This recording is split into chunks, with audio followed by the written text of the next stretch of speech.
Imagine this with me. You are born in a cave. It's dark and cold with shackles binding your feet and hands.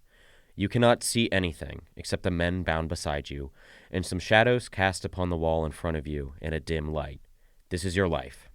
Always has been, and to you, this is what you know. Your existence is tied solely to this cave. You know nothing else, therefore to you, the knowledge of the cave, of the shadows, is knowledge itself. However, one day, something is different. You awake to see that you are no longer shackled. You are free to move around.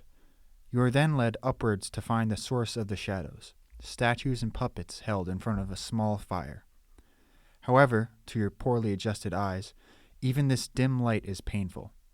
It's so much that you scramble back down the cave to a place of safety and awareness, a return to what you know. But you are not allowed back to that safety. Instead, you are forced out of the cave entirely and into the sunlight, where you are blinded by its brightness. Over time, though, your eyes adjust, and you can witness the world around you for what it is and gain knowledge about it, illuminated by the once blinding sun. Eventually, you will be able to learn even about the sun itself, and as Socrates says, conclude about it that it provides the seasons and the years, governs everything in the visible world, and is in some ways the cause of all the things that you and your fellows used to see. After this enlightening experience, you are returned to the cave. What was once homely is now obsolete, but you are unwavering in your desire to share this knowledge with others. However, they treat you as if you are speaking gibberish. Furthermore, your eyes are no longer adjusted to see the shadows in the darkness, and they ridicule you for being unable to make out their shapes. However, you find solace in the fact that what you know is real and may be able to one day convince your comrades of this truth. This is the allegory of the cave, coined by Plato, a titan whose philosophical knowledge rivals that of his mentor, Socrates. This allegory discusses the differentiation between the realms of thought. Whoa, whoa, whoa. There are different realms of thought? Indeed, there are. Plato crafted an analogy called the divided line to explain this. He says to draw a line and then divide it into two unequal parts, and then divide those two again by the same proportions. The smallest part represents images of reality, like shadows and reflections. The second part contains all physical objects. The third holds what Plato calls the forms. The forms are universal, imperceptible things that manifest themselves in the physical world as imperfect objects.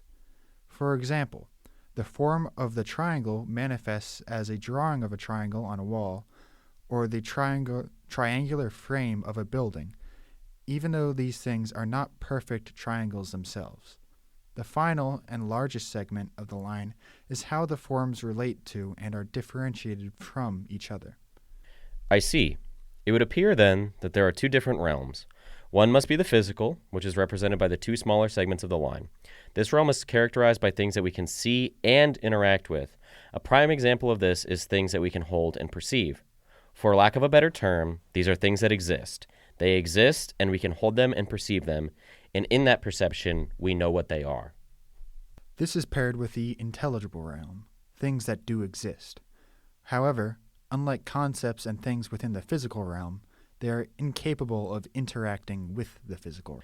Unlike your ex-girlfriend, who you shouldn't interact with, these are things that you can never, under any circumstance, be capable of interacting with.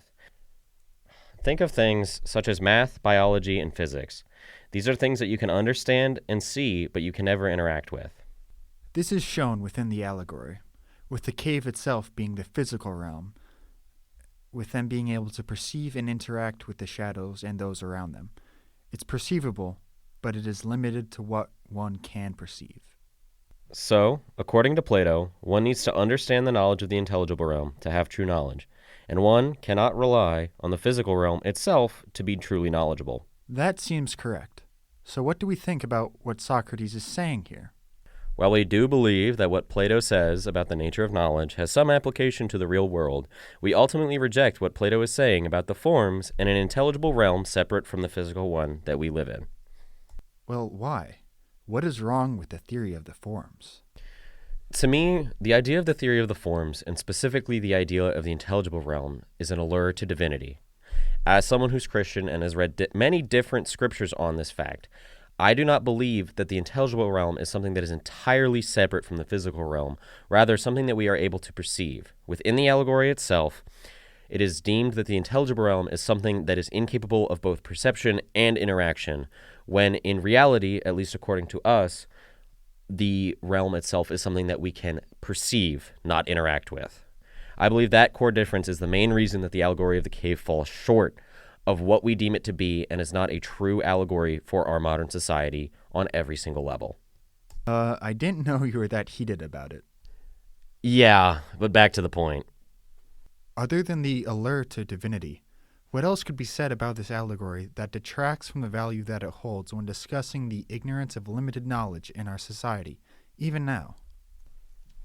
Many people, including those who believe that the allegory of the cave is nothing more than an allure to divinity, believe that this is a view on knowledge that is incomprehensible. This is because they seem to ask for a total understanding of the intelligible realm, which means a total understanding of all topics and forms that exist while being incapable of our interaction. To me, it seems that this allegory tries to have people gain a total understanding of all topics that exist without our interaction. To me, it seems that this allegory tries to have people gain a total understanding of both the physical realm, which is what is and can be seen and interacted with, as well as the entirety of the intelligible realm, which would take an amount of time incomprehensible to any and all human beings.